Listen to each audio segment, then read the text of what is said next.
The Locker Room, with all the sports news you need, live.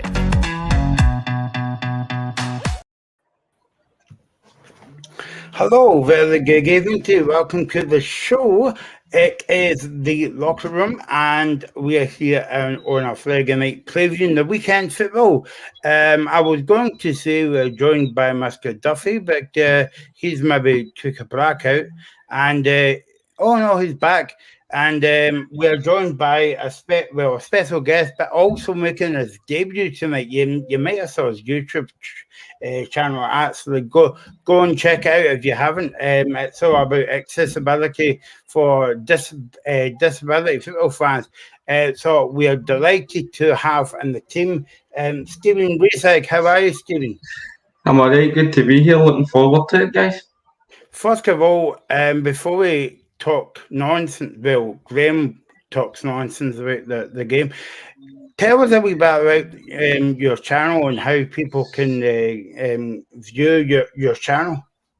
The channel is called A Different View, or one word you can find it on YouTube. And what we're trying to do is essentially shine a light to the things that need improved for disabled supporters, whether that be people with cerebral palsy, people with autism, any sort of disability. I think a lot of the disabled facilities are still stuck in the 90s. You go to ground, they're still stuck away in the corner or right down the front of the stand at grounds.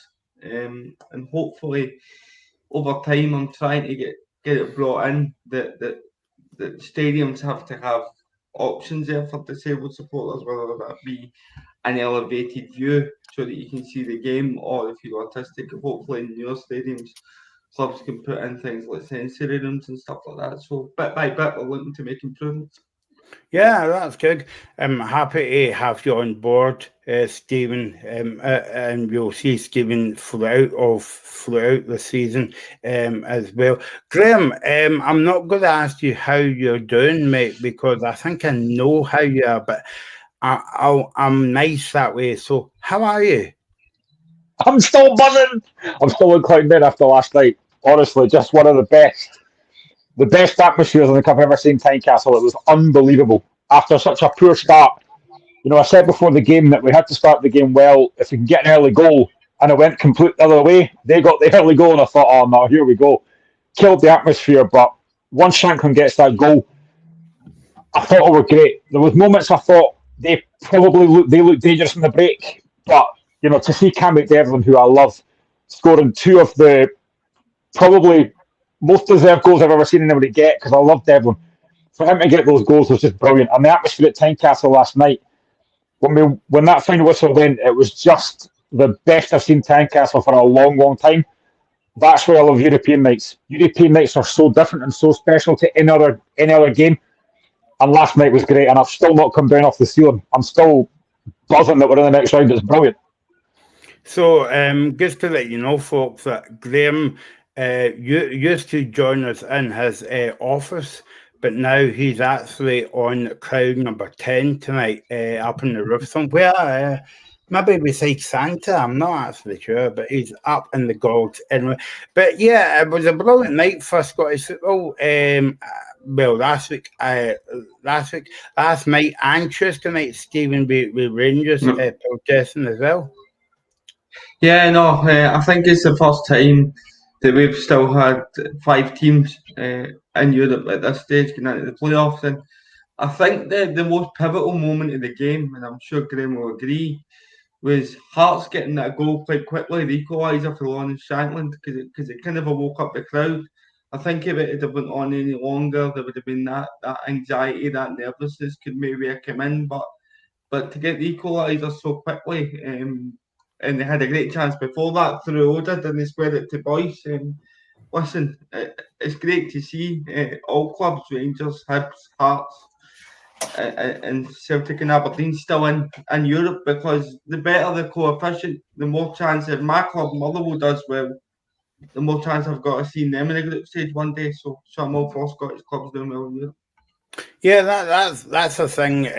You pointed that in the group chat. Okay, I'm going to give praise for Stephen for saying about the Scottish teams, but just because you're the new guy on the show doesn't mean to say that you can come away with some fantastic stats, because Mr. Duffy, even though maybe he copied that from somewhere, but I won't say that on the show.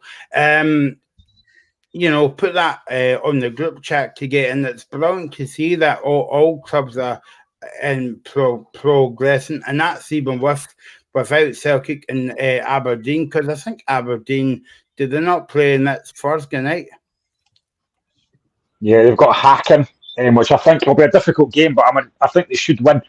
But, James on our chat always talks about the coefficient, and we all do that as well, that it's not been good enough recently. This is much, much better. I'm going to be honest, I don't think Hibs will last much longer because they've got Aston Villa. I think they could get hammered in these two games. We've got a difficult game against PAOK. They're a decent side, a great side. They've got a lot of pace up front, so it'll be a difficult game. But if we could progress to the group stage like last season, it would be fantastic. Rangers, I think, they've got a tough game against PSV. We beat them last season, so they know what to expect. So again, difficult games, but there's every chance that there could be at least 4 teams in Europe by the end of this week, which would be great if it is, but it's going to be difficult. One thing though, Graham, I mean, you've seen it in the past with sides like Kilmarnock. My own side, Motherwell, getting beat off Sligo Rovers last season. We've seen some pretty embarrassing results, so it's good to see clubs like Hearts and Hibs actually getting by teams like Rosenborg and Luzern and putting themselves. All right, you're saying they might get a doing half Aston Villa, but at least they're in the position. Yeah, absolutely. And Hashbury Stumble, our good friend, has said a big congratulations to Hearts and Hibs. I actually thought this was a joke at the start of this. I went into the local butcher's today, and he did finish that off. He put a full stop. I thought it was a joke coming there. He's a Celtic supporter, and he said he couldn't understand why Rangers didn't sign Shankland. Listen, a lot of folk before the season started, or even last season when Shankland signed, fans out with Hearts were very critical of him, thinking he's a championship striker. I always knew that Shankland would score goals for Hearts. He's now got 31 in total. He's been outstanding for me. He's a brilliant striker, and he showed that last night. His link-up play with Liam Boyce. Shankland was brilliant last night. It just shows how valuable he is. I am a little bit concerned that we've heard a lot of talk about Saudi teams might come in for him. I hope not. I wouldn't be selling Shankland unless it's a massive, massive bid. I don't think he'll go. I don't think he wants to go. But honestly, Shankland's been outstanding for Hearts. Last week, after the Kilmarnock game, I saw a lot of Hearts fans saying, "Oh, he doesn't look fit. He doesn't look interested." Well, he certainly looked fit and interested last night because he was brilliant last night. How much are you thinking you're talking for Shankland then, if a Saudi team are coming in? Yeah. It's a tough one, but I wouldn't be taking anything less. I said between 4.5 to 5 million. I think that's a reasonable offer. I think.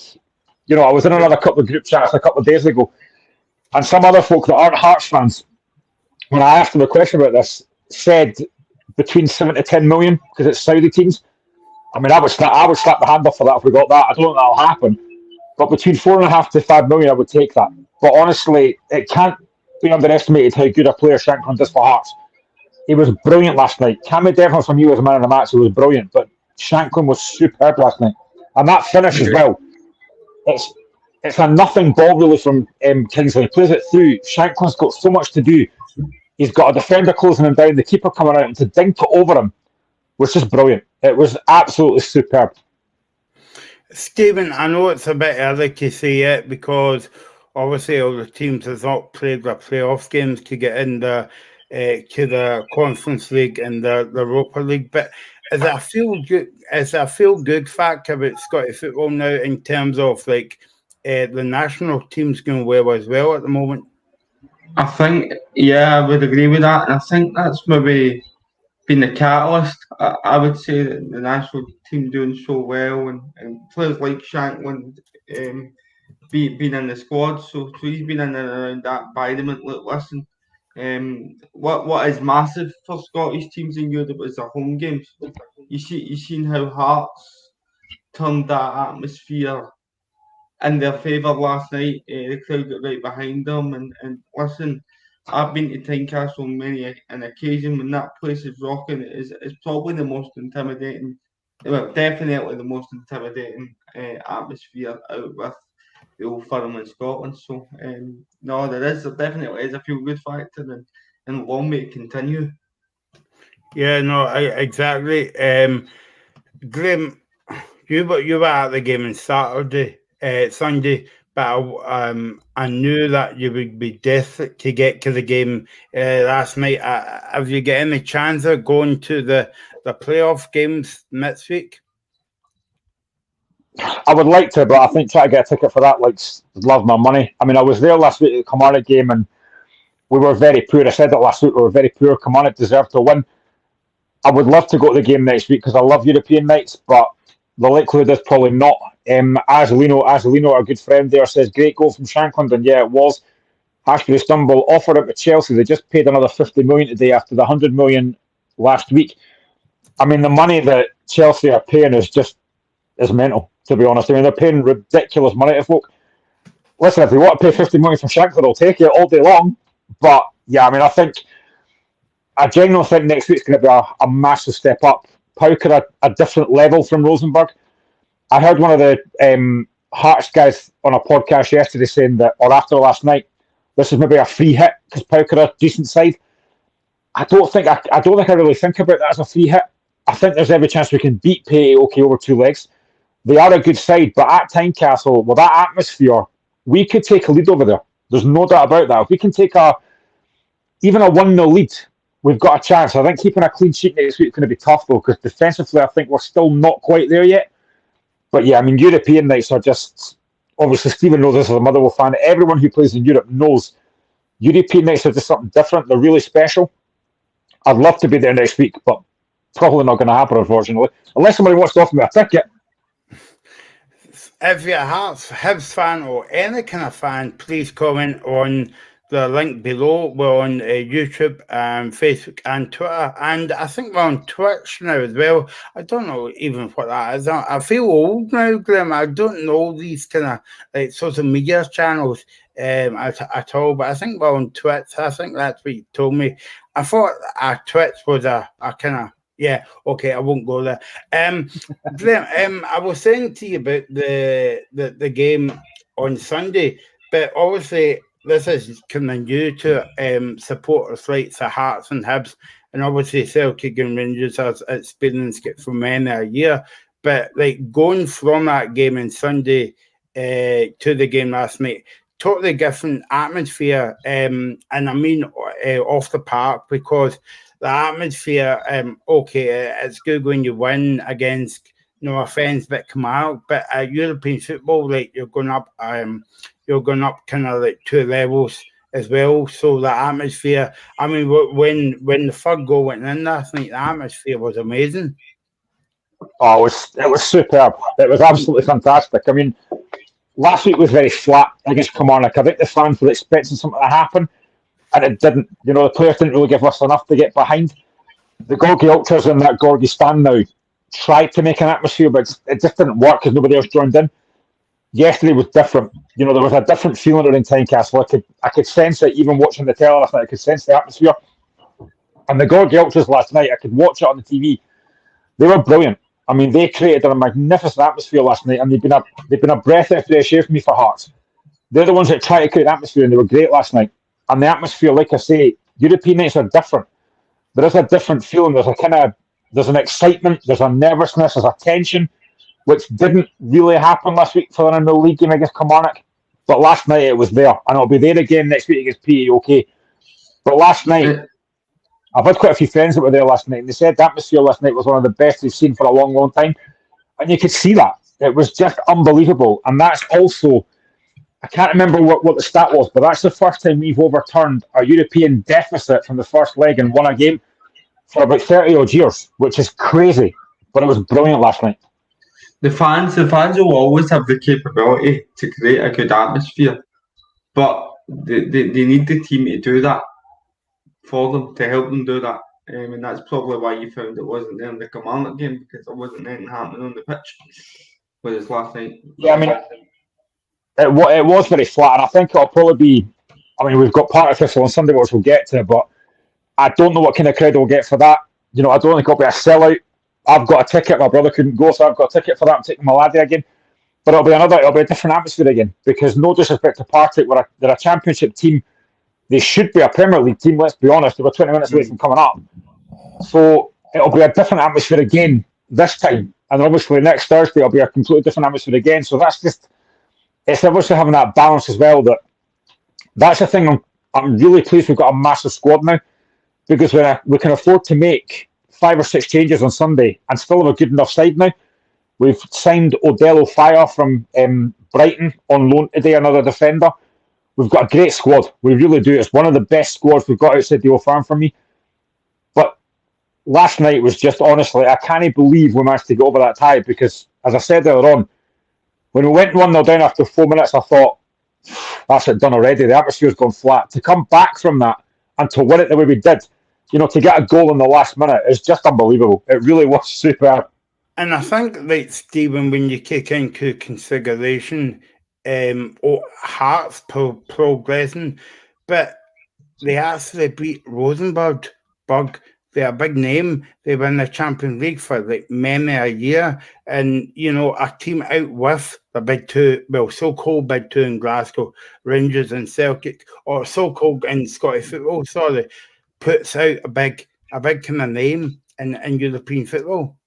Yeah, no, Rosenborg have been a big name over the past couple of decades in Europe. I remember when Celtic went there in the early 2000s and Rosenborg gave them a bit of a doing. But I think this Rosenborg are completely different to the one that you maybe have been dealing with in the early 2000s. This Rosenborg hadn't started the season pretty well. And I think it was a game, I don't know if Graham will agree, but the Hearts would have went into fancying their chances. I mean, they squeezed past the Crusaders side, and that's no disrespect to Crusaders, but I'd like to think that Hearts are a much better side than Crusaders. And no, I think going into, I have to say, I thought the young 16-year-old in the middle of the park for Rosenborg, he looked fantastic. He was an absolute gem. He's certainly one for watching, but out with him, I didn't see many threats in that team. I don't know what you think.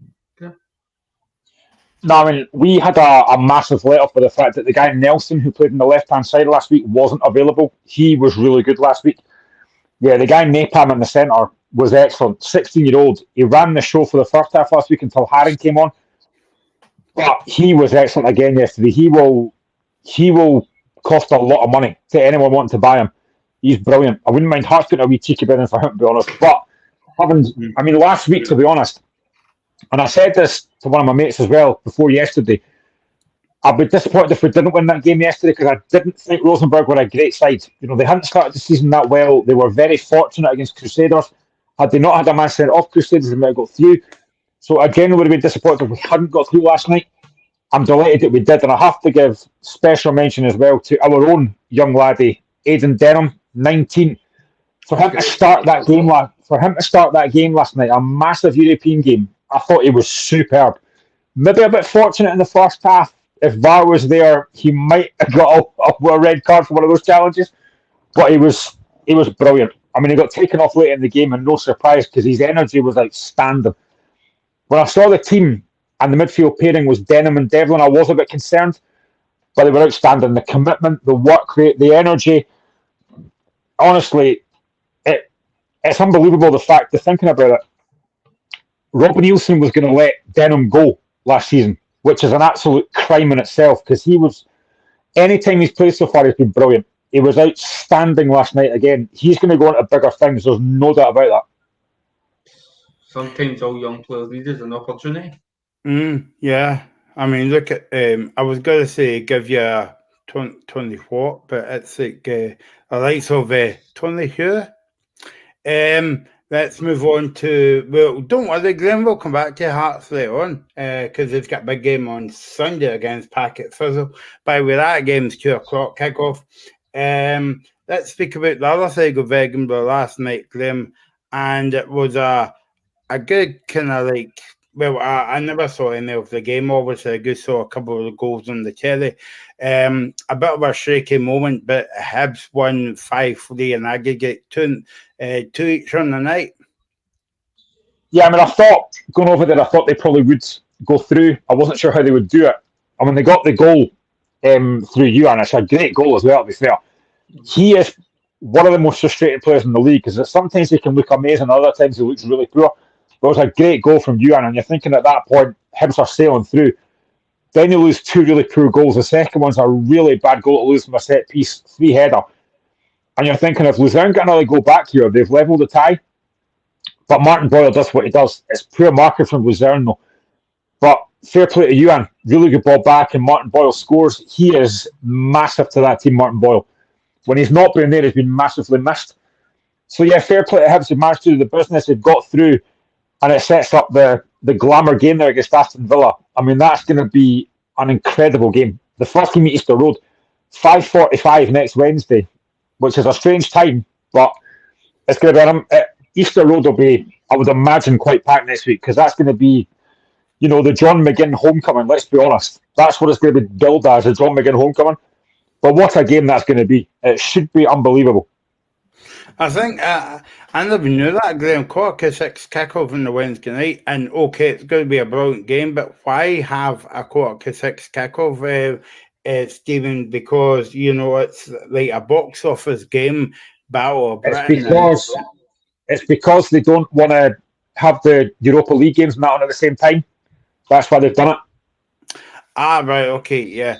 Oh, right, okay. So and because it's on TV as well, but on TNT as well. I'm dying to find out what TNT stands for, actually, because the first time that the TNT came out, Stephen, I'm going to explain to you. You can fall asleep if you want, I don't mind. But we've got a show here on Indie Live, the Independence Live, right, called TNT. And it's on a Wednesday night. So I wonder if that's going to kick off at 6:15 as well. I'll find out and get back to you. But yeah, I mean, so Hibs has got a few upbeat scores in European football, but they need to sort domestic football very, very quickly. I think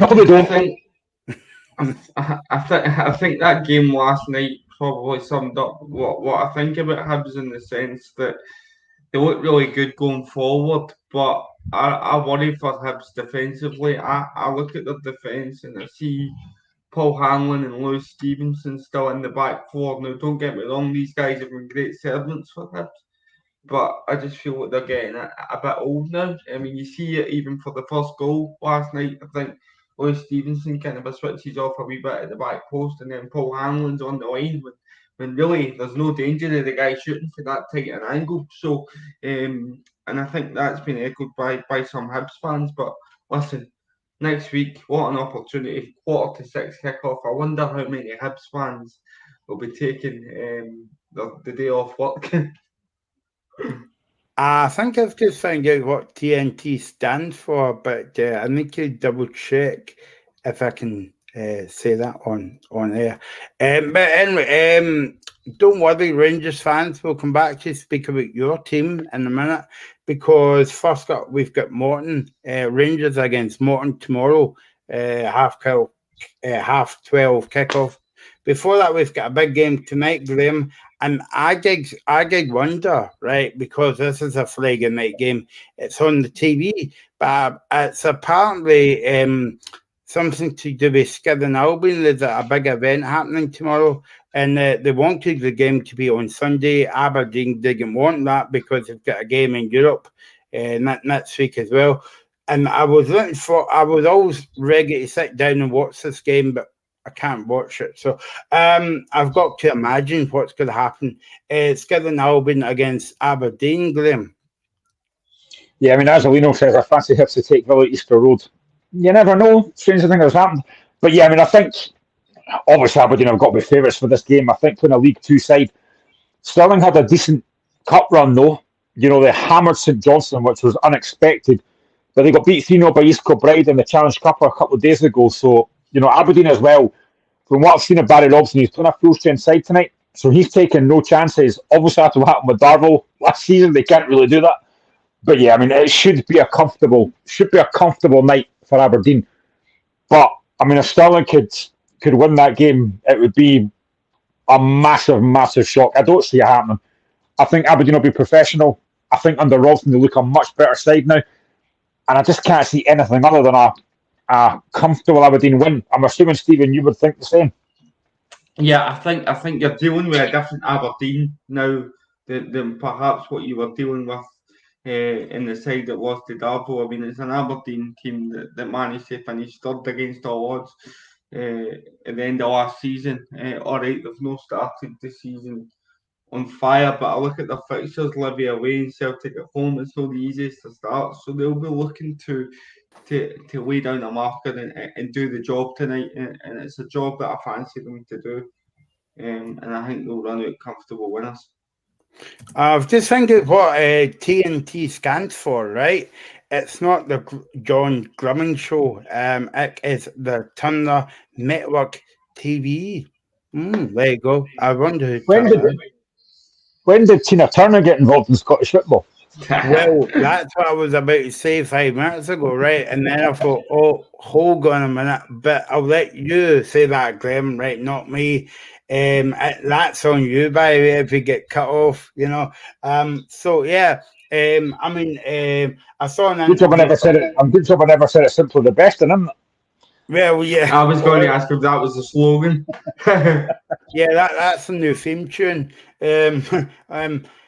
I was watching an interview today on Skid and Albion TV on the YouTube channel, and Derek Young was getting interviewed. He was saying it's been a good week at training. We're going into the game, but we are going into the game full of confidence because we've made a good start to the season, and that's the thing, Stephen. It's a step up. It's a step up for Albion tonight, but they've made a good start to the season. Listen, they're sitting on 6 points in the league. They beat St Johnstone 4-0. Listen, they'll be getting in that game with absolutely nothing to lose. They've got a few ex-Motherwell players in their camp, and Jack Leach and Adam Cummins as well. So they've got SPL Premiership experience. So listen, they'll be giving it their all tonight. What a result it would be for them if they could beat Aberdeen. But listen, I don't see it happening. I think Aberdeen will sail into the quarterfinals, unfortunately, for still an Albion fans. And as for Aberdeen, Graham, I saw them last week against Celtic, looking good actually. But what do you think tonight against Skid and Albion? Because has Skid and Albion got an ass to cuff, Park? No, am I just making that one up? I'm not entirely sure, to be honest. I haven't actually seen what the pitch looks like, but I think in terms of Aberdeen, I think they have signed very well. You know, they've got a lot of good players there. I still think, for me, the biggest thing that they can do, there's just under 2 weeks left of the window, the biggest thing they can do is keep Duke. I know that Barry Robson's saying he won't be going anywhere, but money talks, let's be honest. If a team offers a good amount of money, you're going to sell them. They've got a very good squad there. And yeah, I thought at times against Celtic it looked really good. Defensively, disappointing we lost the goals, especially the second one. You know, Nicky Devlin makes a really bad mistake. And I think you might have mentioned it last week, or somebody else mentioned in the group chat. If you give that kind of chance to Kyogo, he's going to finish it. You maybe give it to somebody else. You maybe give it to somebody else in the Premier League. You might get away with it, but not against a guy like Kyogo. He'll punish you. I don't think. You know, I think Aberdeen have got a very good squad. I still am of the opinion, for me, and I've said before that every fan of every club is biased towards their own club.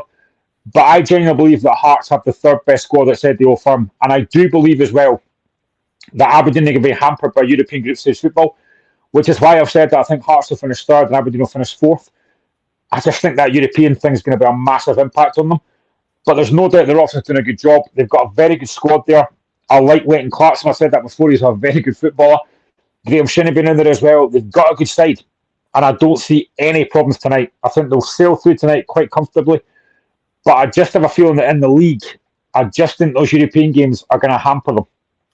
Stephen, that's a good point that Glenn made about mixing European football with the kind of bread and butter of the Scottish game. Obviously, Hearts struggled a wee bit last season, as we talked on the show. But if Hearts do qualify, right, I think that experience of playing first good Sunday would help Hearts rather than Aberdeen, because Aberdeen's never been in this position before. I think it would. I think if Hearts qualify, it will help them in terms of they've played group stage football before. I still think it's a big ask in terms of size of squad to go Thursday, Sunday, Thursday, Sunday. And the only two teams in our league that can really do it are Celtic and Rangers because of the size and the quality of the squads that they do have. But listen, would you rather be in that position than not? The money that it gives your club, the opportunities that it gives to your fans to go away to places like Graham Hearts and Florentina last year. When we ever get the chance to go to Florence and watch Hearts, experiences like that, you know what I mean? You've seen it this season as well, how difficult it is. Hearts kind of struggled against Kelly, and then Hibs haven't got a point yet because they've been playing in Europe. So there's your proof of how difficult it is. But these teams, I'm sure, would rather have these experiences and the money than not. Yeah, no, exactly. So the Skidden Albion against Aberdeen tonight. I think it's a full house. Darren Young was saying on this interview, so that's good. It's quite a nice place gig at Fourth Bank, but I think they've got the two sides being the goal and no any kind of stands whatsoever. But no, it would be nice if they fill it in, but obviously it comes down to financial at the end of the day. Skidden Albion against Aberdeen tonight. Okay, let's move on now to the game at Ibrox tomorrow between Rangers and Morton. Kickoff is at 12:30.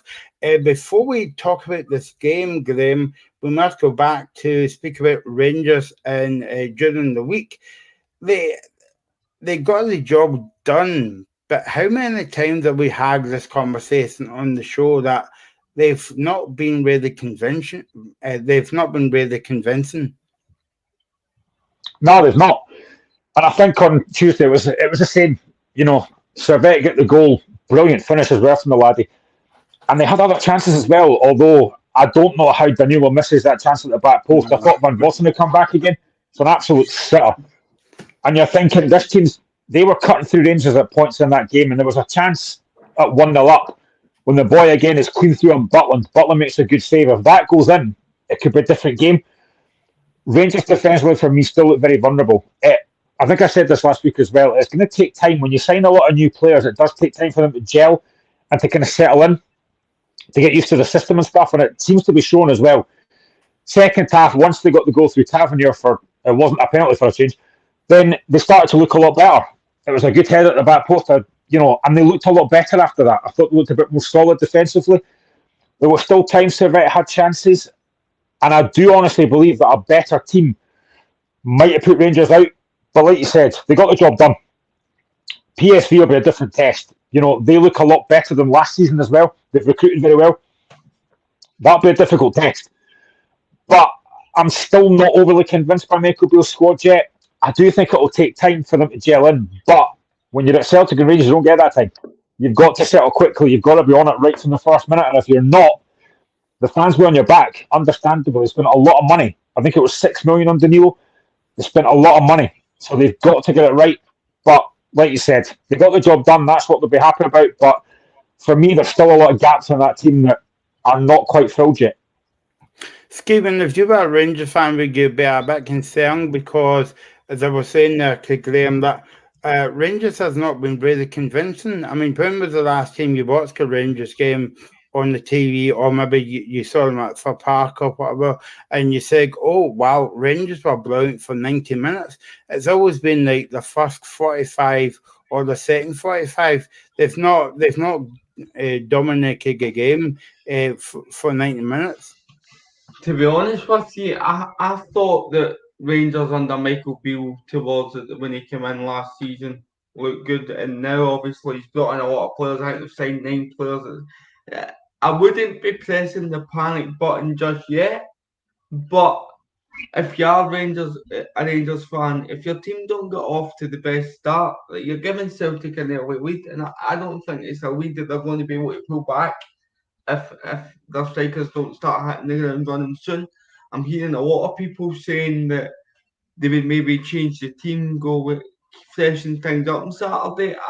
I would be saying if I was a Rangers fan, don't do that. These new strikers that have come in need confidence. They need goals. So I'd be giving them a run out again. I had a wee laugh at the way the Rangers Twitter described Danilo's sitter. They described it as Danilo fires wide from a tight angle. Now, that's not a tight angle. If you sit my wheelchair in the 6-yard box, I'm tapping that in an empty net. That's how easy a chance that was. But no, they need to hit the ground running quickly because they play with this narrow front three, and it worked under Gerrard where the width came to the fullbacks. It's a very similar system, but I think they're going to find it a lot tougher this season because there's a lot of teams that are set up more defensively structured than teams like ourselves that play 5 at the back. And what you're then doing is you're leaving the 3 strikers almost with 3 centre backs. So you just go man for man and defend crosses all day. You've seen Kilmarnock do it really well, and they've got a tough game next week as well against Ross County, so they need to hit the ground running soon. Yeah, no, the assistant manager of Rangers was up today in front of the media, Neil Banforth. I think this is going to be a pattern that you'll see because last season Michael Beale never done any of the media before the game and it came to Cup competitions. It's always been his assistant manager. And he was saying, Graham, that obviously the usual questions were getting asked about PSV during the week. But Neil Banford basically said, look, we've got to actually take care of business against Morton first. Yeah, I mean, Hashbury Stumble says about Danilo's chance, he skied it. To be honest, I've actually got 2 footballs in my garden. One's Danilo's and one was a penalty that Harry Kane took at World Cup. They're still sitting here if either of them wants the ball back. Yeah, I mean, I think Rangers need to get it right quickly. They need to get it right soon. I think going into that game tomorrow, they will obviously win the game comfortably. Listen, I think Morton have had a decent start to the season so far. They won 3 of their group games in the League Cup. They were very unfortunate to lose to Wraith last week. That penalty that Wraith got was never a penalty in a million years. Ridiculous dive. And they've got a lot of good players there. They've got Premier League players in there. They've got like Kurt Broadfoot. They've got Robin Muirhead. They've got the boy Alan Powell that was at Kilmarnock. I think they've got, have they still got Efe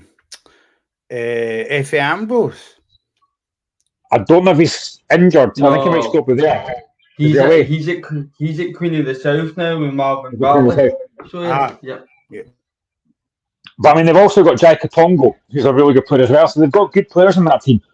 But Rangers need to start the game well tomorrow because again, the longer that game goes at 0-0, you can see it against Livingston. Rangers fans got frustrated at 1-0 up that they weren't putting the game to bed, and it wasn't until late on that they got the goals. They can't do that tomorrow against Morton. If that game is still 0-0 after about half an hour, those Rangers fans will be really, really impatient. I think they will win tomorrow, but I expect Morton to make it difficult. I expect them to put men behind the ball, which is expect.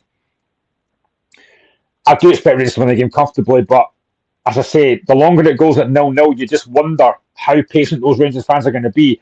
And if they only win the game by 1 or 2 goals, I think Rangers fans will be furious about that. Stephen, do you think Morton would have a look at the video that Packet Thistle put up a good fight against Rangers at Ibrox? Think, but okay, Thistle got beat that day, but do you think Morton would take a bit of confidence from that game? Yeah, I think that's something that they can certainly look at. And Dougie Emery, I'm pretty sure when he was at Morton as well, was a player, and he scored a penalty to put Celtic out, so he knows all about going and causing a shock in the cup.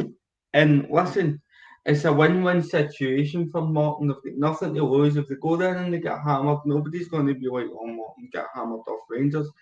Everybody's expecting it. And then on the other hand, Rangers can't really win because if they destroy Morton, they're like, oh well, we've destroyed Morton. Maybe the strikers, as I say, will take some confidence for it. But as Graham says, if that's 1-0, after about 60 minutes, then the crowd will become unsettled, I'd imagine, and it'll play right into Morton's hands. And I was just going to say on that same, Graham, that the fans would need to be patient tomorrow with Rangers because one bad pass or one a goal down would get on the players' backs, but that's what they don't need, especially because they've got a big game coming up next week. Just have a little patience. I'm Gary Barlow making. Nah, Rangers fans don't have a lot of patience. I've heard that before from their stands. They do not have a lot of patience. So I think they will expect to be 3-4 up after half an hour. And if that doesn't happen, they will turn. There is no doubt about that. They do have good players in there. For me, I still think Rangers' best player at the moment is Todd Cantwell. He's the one that seems to make them tick from midfield. It's very early to say about guys like Sima, and a lot of Rangers fans at the moment are not happy about Dessos. He misses a lot of chances. He needs to start getting goals. If he starts tomorrow, maybe he'll fancy himself bagging a couple of goals. But they've got to start scoring goals in that team, because for me, they are still relying on James Tavernier as a right back to score goals for them. That's not what you want. You need your whole team to score goals. So I think tomorrow's a big chance for the Rangers strikers to really bag themselves a few goals and get a bit of confidence. If that doesn't happen, though, I guarantee the Rangers fans will be raging. Because I was listening to that game against Livingston last week on the radio, and their fans were not happy. They were winning the game. They were comfortable-ish. But it wasn't until they got the second and third goal that they started to enjoy themselves. Those Rangers fans are not the most patient. And listen, as football fans, we're not the most patient. If we're not winning comfortably, you know what it's like. As a Celtic fan, as a Motherwell fan, patience is not a thing that fans have. I'm the same. I'm not a patient person as well when it comes to Hearts. But you just have to be at times. And I think tomorrow they might need that. Because as I say, Morton will put men behind the ball. Will make it difficult. And honestly, I would love to see the action. I don't think it'll happen, but I'd love to see the action if Morton went ahead tomorrow. That would be funny. I think the next couple of weeks really make a break for Michael Beale. I mean, he's got 2 massive legs in the Champions League against PSV, and then you've got the first Old Firm game of the season. If he doesn't at least either qualify for the Champions League or beat Celtic, then he's coaching a shaky peg for me already. I do wonder, right? I mean, you look at it in the kind of season before last. You had Rangers in a European final. They won the Scottish Cup under Van Bronckhorst. Van Bronckhorst then gets sacked. They bring in Michael Beale. Now, I know that a lot of folks said that he was pretty much the man that made Gerrard's team tick. I don't know if I'd agree with that. I mean, so far, whenever Michael Beale speaks, and listen, I'm not having to go Rangers here because I'm not a Rangers fan, but I just sometimes wonder, is he on the same page as a lot of Rangers fans? I just think sometimes he comes across a bit, he doesn't really know what he's doing at times, and I just wonder, I mean, how much pressure is Michael Beale under just now? Because they just mentioned it there, Stephen. They've got a big couple of weeks coming up, and they've got a massive game against Celtic coming up as well. I mean, how much pressure is he under? A lot, because again, for me, he's not got the experience of going and winning trophies. He hasn't. He's not won a trophy as a manager. Whereas you've got somebody across the city, and Brendan Rodgers, who's managed at some of the biggest clubs in England. All right, he get relegated with Leicester, but I sit here and I look at that and I go, he didn't get back in that season with Leicester. They were almost set to go down anyway because they lost players and they didn't replace them. Before that, he got them to 5th. He won the FA Cup. He almost won the league with Liverpool. So I see a juggernaut in the Celtic dugout and Brendan Rodgers, and I'm not saying that Michael Beale's a bad manager. I just see someone who lacks experience in the pivotal moments, and that's not going to wash, I don't think. I think you make a good point there, Stephen, in terms of like he's a bit inexperienced. I mean, how long was it at QPR? A few months before he kind of moved up the road. Do you think he was look, I know Rangers are a big club and all the rest of it, and all everything that goes with Rangers as well. But do you think he kind of jumped too soon, Graham? I think he did. I mean, he basically said, I think he said to Queen's Park Rangers fans, I'm here for the long haul, and then he left as soon as Rangers came in. I think it's a massive job for him. Anyone that manages Celtic Rangers is a huge job. You know, you have to win. And if you don't, you're under pressure straight away. I think Michael Beale, for me, has to win something this season. I don't think, I've already said at the start of the season, when we did our predictions, I think Celtic win the league. I just don't see Rangers being good enough to win this league. But I think they have to win one of the cups. They have to win the Scottish Cup or the League Cup. They've got to do something this season. And if he doesn't, he's under huge pressure because Rangers fans won't accept another trophy this season. There's a lot of... For me, I still believe that Celtic and Rangers run away with the league. I think it'll be a massive gap. But I think now on any given day, I think Hearts, hopefully, Hibs, potentially Aberdeen, the way Kilmarnock are playing so far, you saw that a couple of weeks ago. I think we could actually put in a decent challenge at home to Celtic and Rangers. Yeah. So I don't think Rangers will win a lot of games away from home that they used to do, because I think teams are getting better. They've recruited better. So I think it'll be difficult for Michael Beale this season. I think you look at Celtic so far, I don't think Celtic have been great so far, but they're winning games. They weren't great against County and scored 4 goals. They weren't outstanding last week and beat Aberdeen 3-1. So Celtic are still winning games. Rangers, I don't know if they've still got the capability to do that. So I'm really interested to see what they do this season. But I genuinely think away from home now, I think they'll get a much bigger test now. And as for Morton, Stephen, going into the game, it's all crazy in football, isn't it? When Morton gets going against Celtic or Rangers or even Motherwell or Hearts. This is Morton's Cup final tomorrow. Oh yeah, it is. It's a chance for them to shock the country, if you like, and come away with the Ibrox and do something. I've said it before, nobody's expecting them to do anything. And listen, they've started this season relatively okay. I mean, the boy Robbie Muirhead's got a couple of goals for them, and so is Robbie Crawford, who was at Motherwell. But again, they can go there with the shackles off tomorrow, almost like a boxer looking to land a lucky punch and see what happens. Yeah, no, exactly. So that's 12:30 kickoff tomorrow. Rangers against Morton, and to be honest, I quite enjoyed watching Morton last season in the championship as well. But we'll see how they fare tomorrow against the Rangers. Okay, I will come to Graham first because I know what Stephen's going to say as a Marrow fan here.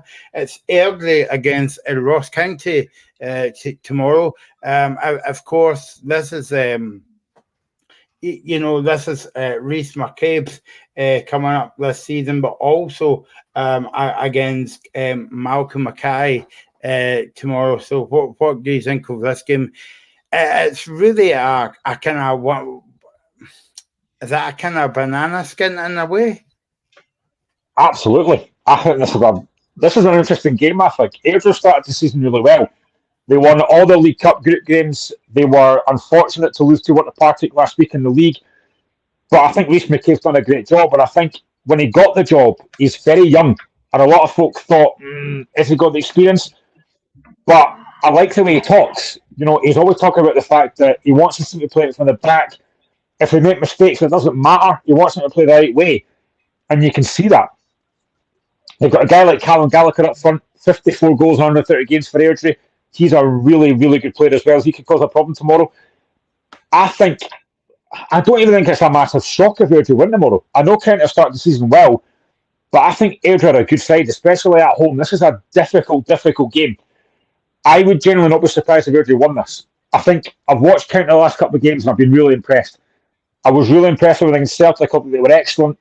Very unlucky to be 3-0 down. They were brilliant against St Johnstone last week. Although was that a case of St Johnstone being really poor? I think it was about both, but County looked really good. But this is a really difficult game to call. I really do believe it's a difficult game to call, and I think if Airdrie win this, I would not be in the least bit surprised because they're a very good side. Yeah, no, I saw them last season in the playoffs. But I think, Stephen, I think as a Murrow fan, looking at this game, I know who you want to win because that's always. But I think you saw Airdrie more than me and Graham because did Airdrie not beat I'm sorry to say this on your first show, but did they not beat Motherwell? Was it 2 seasons ago in the League Cup?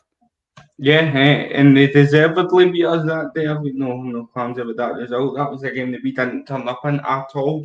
There's two potential games that I look at for the round of fixtures that could be a banana skin, and this is definitely one of them.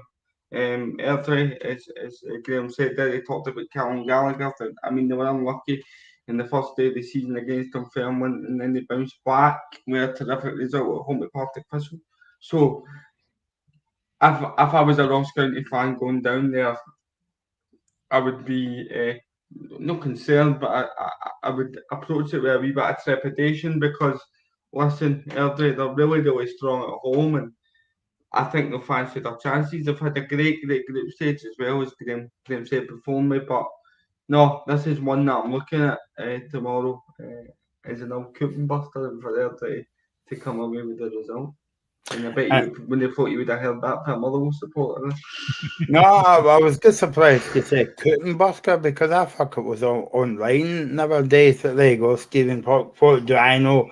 I didn't know about TikTok either, but there you go. Yeah, again, it's the same situation for Airdrie as it is for Morton Graham. It's a cup final, and also, but Airdrie's got the advantage because they're at home as well. So anything could happen. Yeah, I think that could be a massive impact. I think if it was at Dingwall, maybe a different game, but the fact it's at home gives the Adrian an advantage. And I genuinely believe that Rhys McCabe has got a team playing great football. He was taken off last week with a bad injury. I don't know if he's going to be available or not, but they're a good side, Airdrie, a really good side. So I honestly, if they were to win this game, I would not be surprised. I'm interested. I said this before the season started. I'm interested to see how Airdrie do in the championship. Could they be up there challenging? I see no reason why they couldn't be. They've got a really good squad there. If they can keep, if they can maybe send a couple more players in the window, they can have a good season this season. I really believe that. They've got a really good bunch of players there. And I think for Ross County, you're going at this game and thinking, you know what, this is a tough one. They've obviously, as I said, they were good against Celtic. They beat St Johnstone. This is a different test.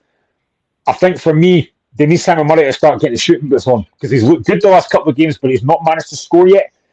He needs to start bagging the chances he gets because he's a really good player as well. He makes some great runs, gets in great positions. He was banging the goals like Queen's Park. He just needs a bit of confidence to get a few goals under his belt. But yeah, honestly, I hope Ross isn't watching this as a county fan. I actually think Airdrie might win this game. I think it'll be tight, but I think Airdrie could win this game. And it's a very difficult start to the season, Stephen, when you look at it for Ross County as well, because, okay, they went to Selgate Park, got beat, but I thought they performed well in large parts of the game. They've got a very difficult away game tomorrow again in the Cup. And then next weekend, they've got Rangers at home. I think after the performance against Celtic, they'll be fancying their chances against Rangers next week. Really do. Rangers haven't started the season all guns ablaze as we've discussed earlier in the show, and they've got a tough tie against PSV midweek before the trip up to Dingwall. So listen, don't be surprised if Ross County gets something for that game. What they've done well and what Malky Mackay will say himself is they won't be judged in their games against Rangers and Celtic. They'll be judged in the game like a game that they had last week against St Johnstone, and they won the game, but it could easily have been 5 or 6 with the amount of chances they had. So they look really good going forward. They look to have sorted out a lot of issues that they maybe had last season. I think they were struggling to find goals, but listen, they're creating chances this season, so I'm sure the goals will come.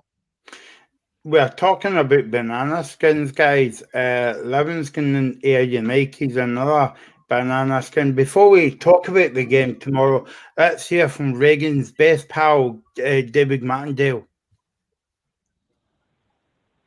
Still got to go and try and make sure we're in the hat for the next round, but I don't treat that as any different because you're playing a team a league below. If I'm honest, it's for me, you're playing a team probably in and around your level, and I'll be honest with you, we've probably got the bigger budget in terms of being a Premier League club over the Championship club, which is strange saying that.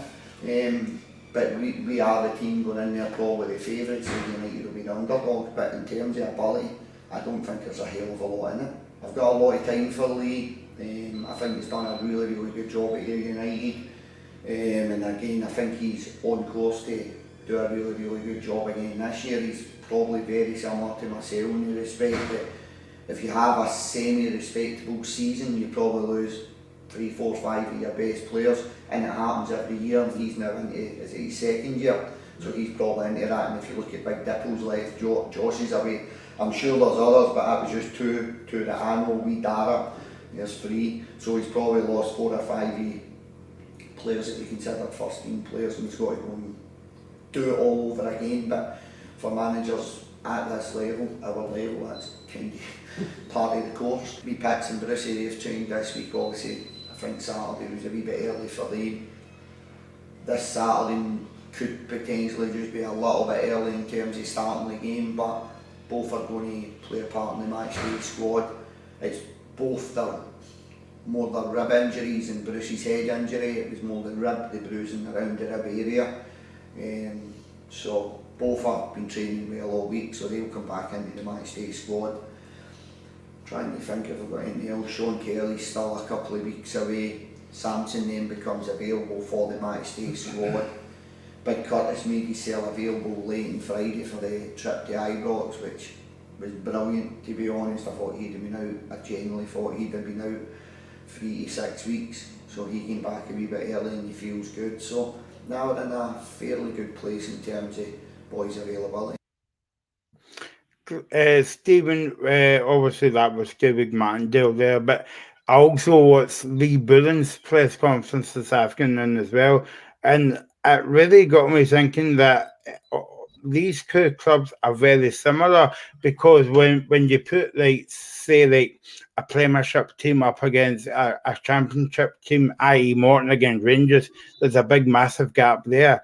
But when you compare Livingston and Ayr, even though the only difference is then 2 different divisions, but there's not a massive gap there. I don't think there's a massive gap between any of the teams that would be considered bottom half in the SPL and some of the better teams like Ayr in the Championship. And it's not like David Martindale to mention a budget in a press conference, is it? That's a new one. I think he's sponsored by some budget company. Budget tires? No, I'm joking. But no. Listen, he's right. Livy will go in there as the favourites tomorrow, and well, many people see that as a banana skin. I actually think Livy, they're a good team at home, and I think they'll come through that one tomorrow. And again, Graham, it's quite sad to talk about this, and we actually talk about this every week on the show, but again, I think Ayr United will take a big fan base there tomorrow, because again, nobody's expecting them to win, but you never know in a one-off game. Yeah, I mean, it's cup football. Strange things have happened. Just got to watch Darvel against Aberdeen to see that. And but yeah, I think Ayr will take exactly. I think Ayr will take a decent crowd. Probably outnumber the Livingston fans, but that's more difficult. Sorry, Livingston.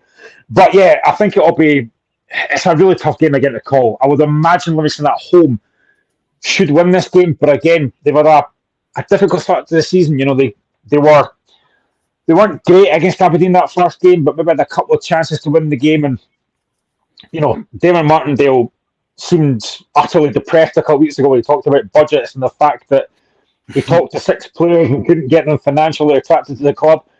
So yeah, I mean, he sounded a bit more upbeat this weekend, which is good because I do like David Martindale.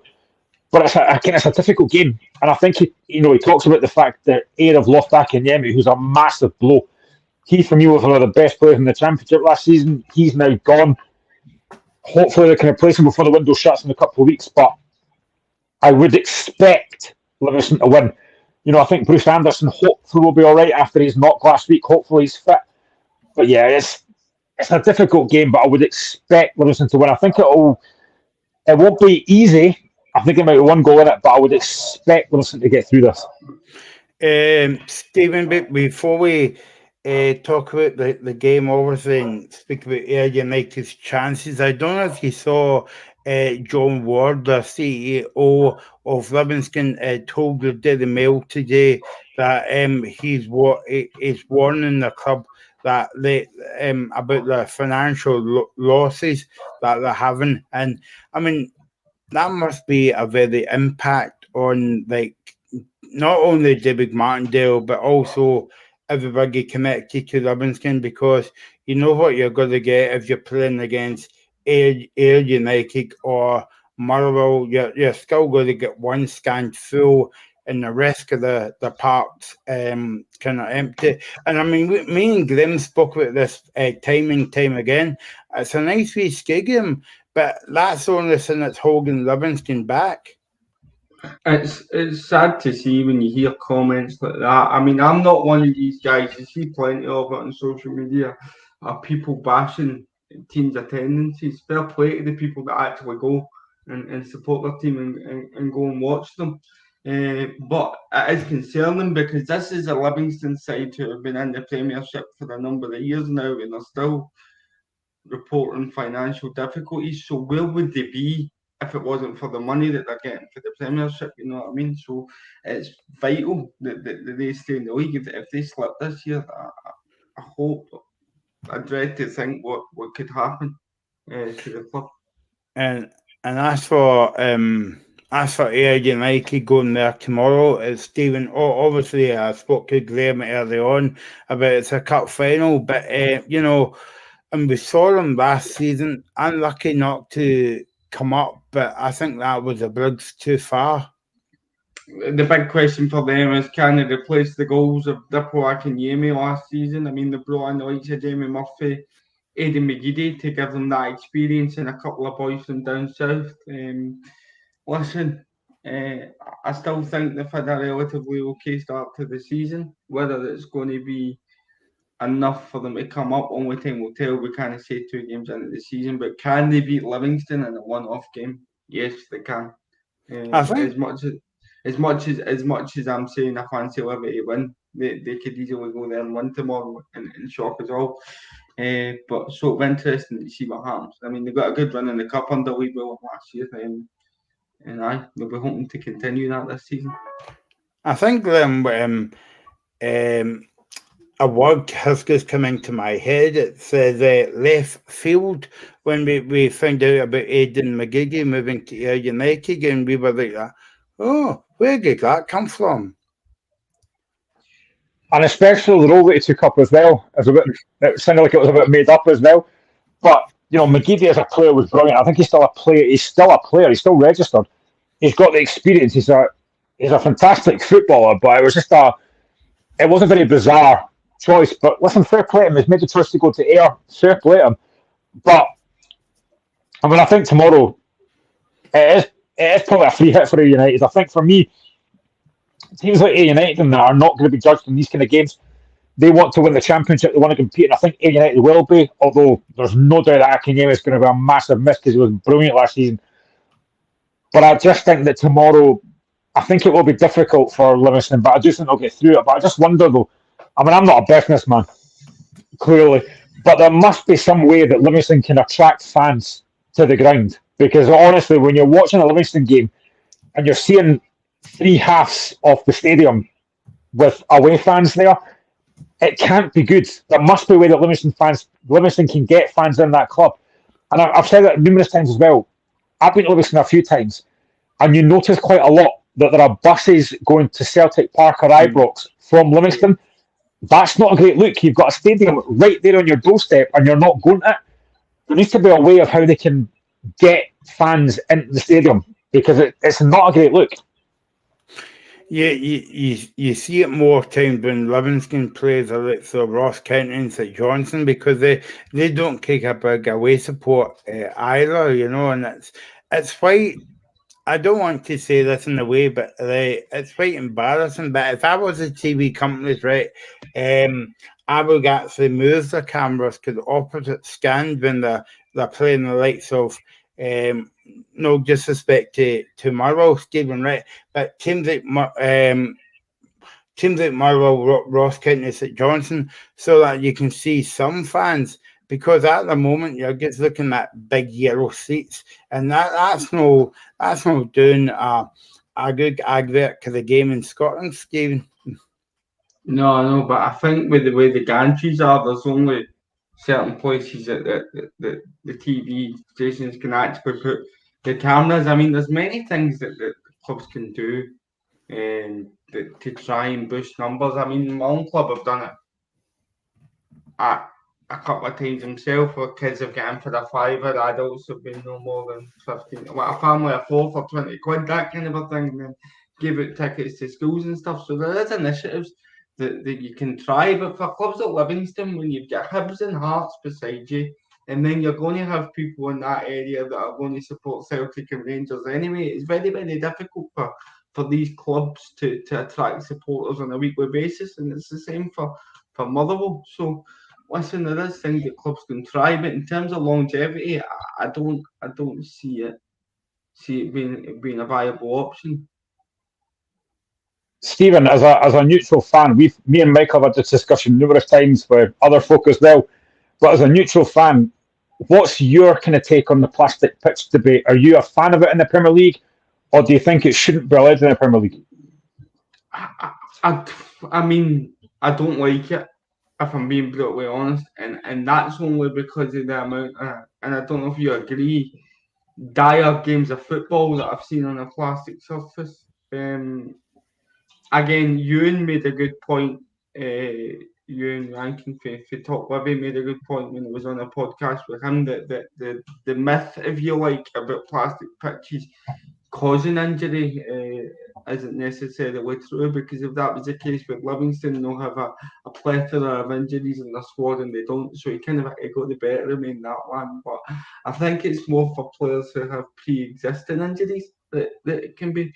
I mean, I know for a fact Jamie Murphy, he didn't really go and play on astro pitches when he was getting into his 30s, because he was at danger of making a reoccurring injury worse. So listen, I can see why they're there, because of the financial benefits they have for clubs, and maybe like they can't afford undersole heating, or and it allows them to play games for the whole season. But I'm a fan of them. No would be my answer to that. I think William makes a good point as well, because he says Livy's problem isn't the proximity of other clubs, it's lack of generational support, which is fair enough. I don't think they've ever had a massive support, but there must be a way of getting fans to the club. And he also says as well, because we know William's a St Mirren fan, so that's going to be fun for you talking about this in a minute, Steve. St Mirren Park is like 4.5 miles from Ibrox and say 6.5 miles from Parkhead, but St Mirren always have a support in Renfrewshire that could potentially return out, which is true. I mean, St Mirren do have a decent support. We've seen that at home, but I just think Livingston need to do more to get fans in that stadium, because honestly, when you're there as an away fan, it does feel. Listen, it's great as an away fan because it feels like a home game, but it can't be great for Livingston to play. It can't be great for David Martindale, and he must get frustrated, although he probably wouldn't say it. But he must get frustrated, and the players must get frustrated running out on that pitch every second week and seeing half the stadium full of away fans. That can't be good. It can work in the opposite favour, because I remember Celtic went there last season or the season before, and Livingston beat Celtic 1-0. And gives a handful of Livingston fans and a big Celtic support. So, it can work kind of like both ways. But by the way, if you're a Livingston fan, we're not talking bag of your team. We want more fans to go along to support the Libby Lions and all that, and have a macaroni pie. Maybe we should go. Maybe we should go and do a locker room live from Livingston Stadium. Well, no, but we want people to go, Graham, to the game. We don't want people to say, no, I'm not going there. I'm seeing that big Michael. He's everywhere, that boy. So yes. Okay, let's go over to the Stephen Robertson derby tomorrow. St Mirren against Murrow. And I've been having a lot of time to think who will I go to speak about the game. But I think Stephen is my safe bet in this one. This is another game that should have been on the TV tomorrow, because it's a all Premiership tie. Difficult game for Motherwell going away to St Mirren tomorrow. But what do you think of the game before we hear from Stuart Kettlewell? It's a difficult game for St Mirren as well. That's what I'll say. This is a Motherwell side who have yet to lose away under Stuart Kettlewell, and as has been to Celtic Park as well. In that run, 22 games we've lost twice, and one of them was to Rangers at home as well. So the turnaround that man has given our club for Stevie Hamill's left has been fantastic. But you're right in the sense that is difficult for us because St Mirren have started the season on fire.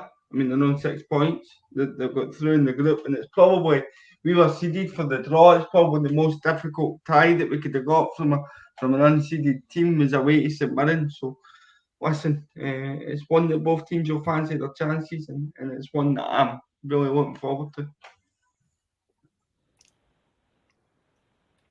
So now we're going to hear from. Oh no, we're not. I don't know what's actually happened there at all. But no, what I was going to say to you, Stephen, was that obviously this is your first show and all that.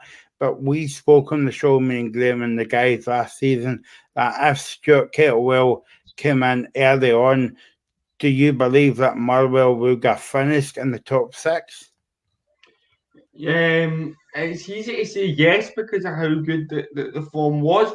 What I will say is we did play some really good football under Stevie Hamill.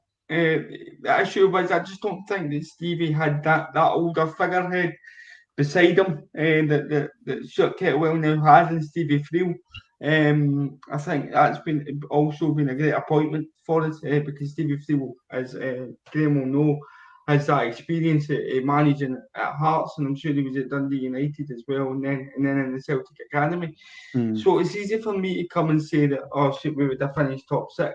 I'm just excited for what the future holds.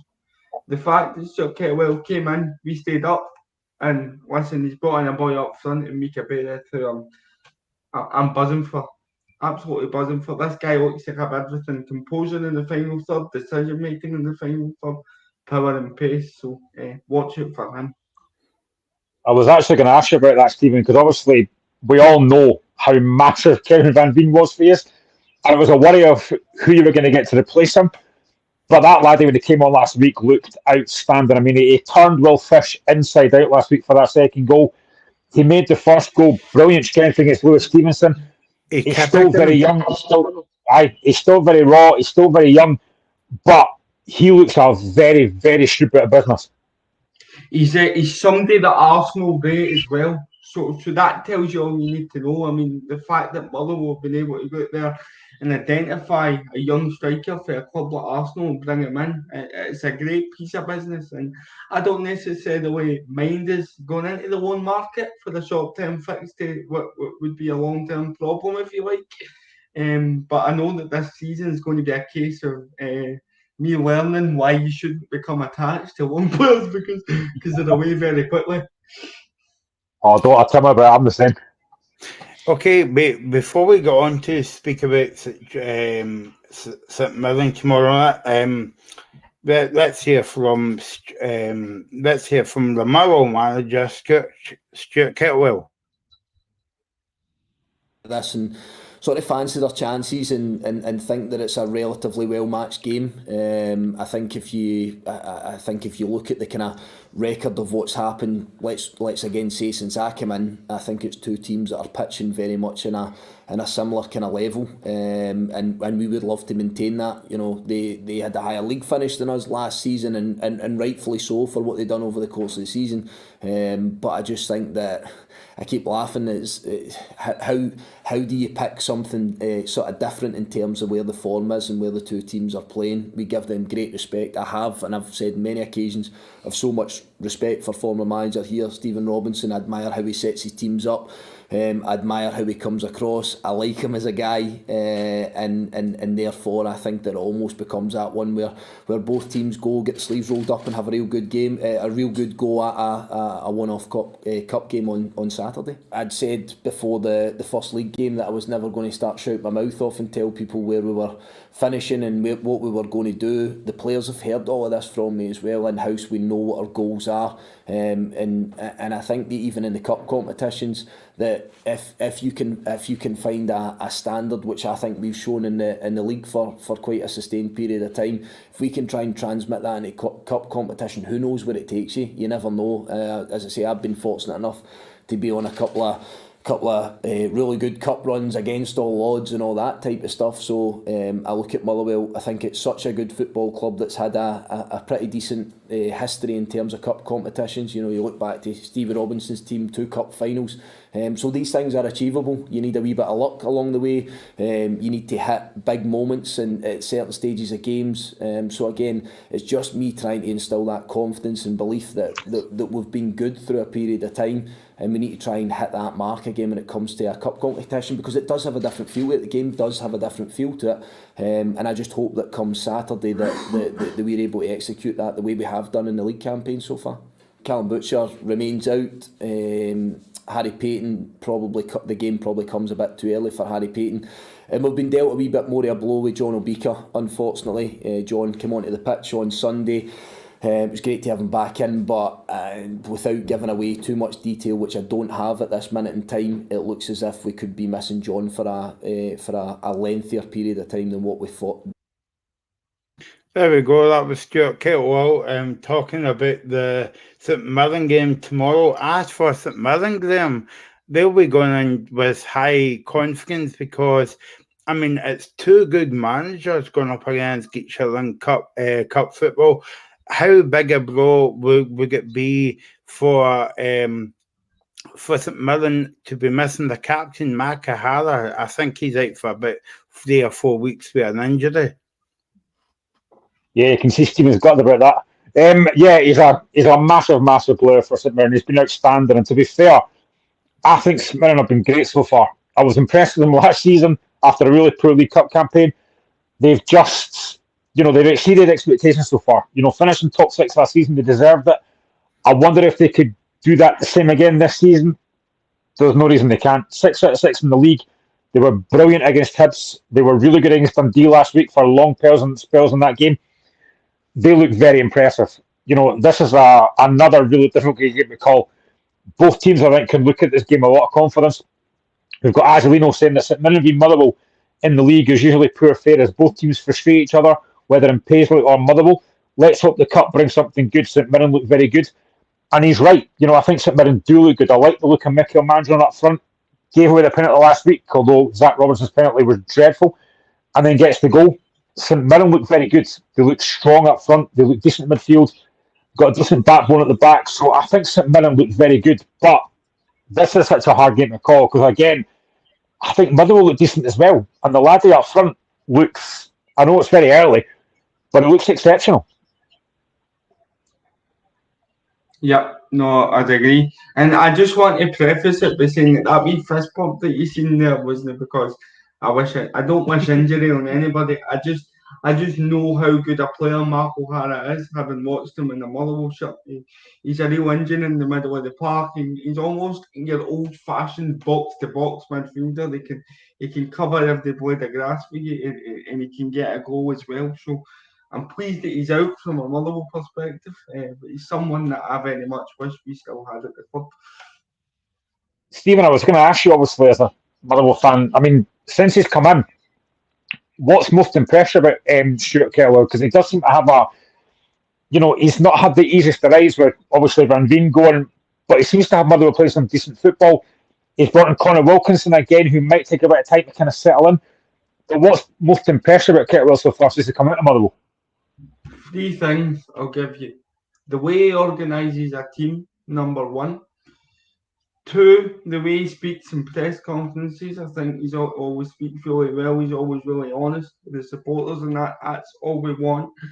And 3, what I've seen this summer is it looks as if he's really good at identifying players that suit his system.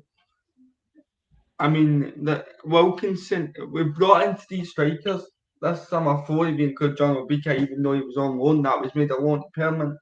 But Theo Bear, Connor Wilkinson, and Mika Berev, they've all got on the score sheet within the first couple of games of the season. And that was one of the big question marks that we had going into this season, was that who's going to replace the goals that Kevin Van Veen has left. And he said that we're going to need if they want to chip in. And that's exactly how it started. And I think it's great for those guys because the longer that you go without scoring as a striker, the more it can become a big deal. Whereas now, you've kind of got that out of the way, they can just relax and get on with playing their football.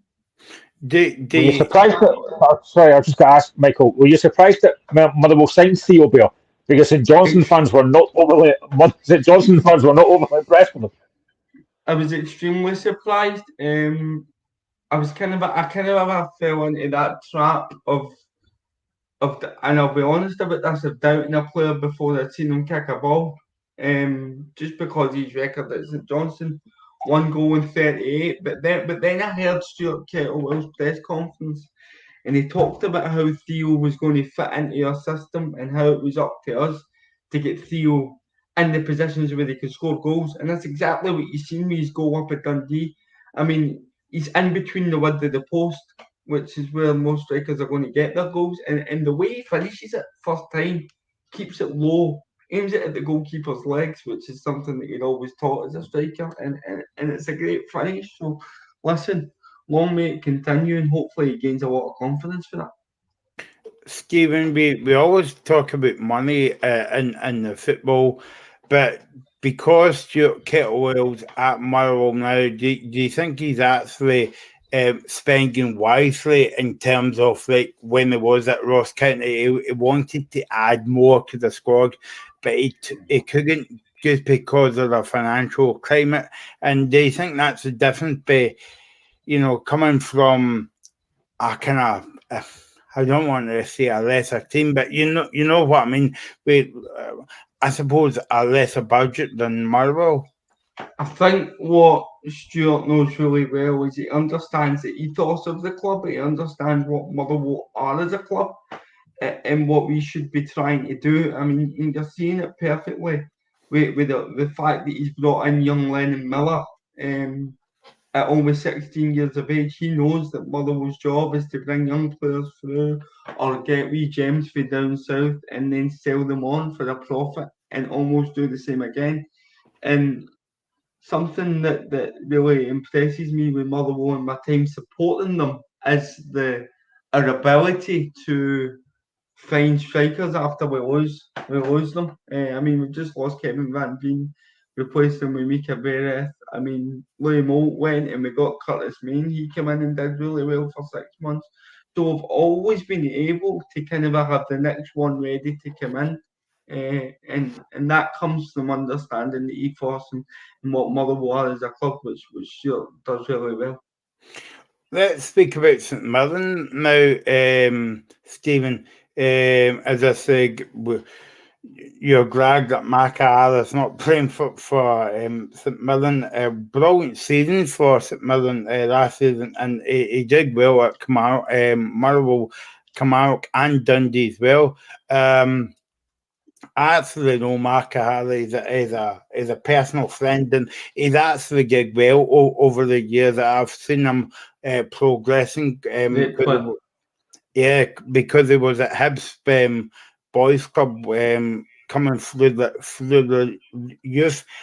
And he's only a young guy, though, he's got a big future in front of him. Right, that's enough me talking about Mark on the show as well. St Mirren's been very impressive. When I saw them against, obviously, the big two when they've been live on the TV, they play well when you see them on the highlight packages as well, So it's going to be a very difficult game for Motherwell tomorrow, but a very difficult game for St Mirren as well. Yeah, no, I'm not surprised that Stephen Robinson is doing well at St Mirren because he came into Motherwell and listen, he done really well with us. I mean, we got to 2 cup finals under Stephen Robinson, and it was almost just a case of things got a wee bit stale and the players kind of needed a new voice in the changing room. But what St Mirren will do as a team, he likes to get the ball wide.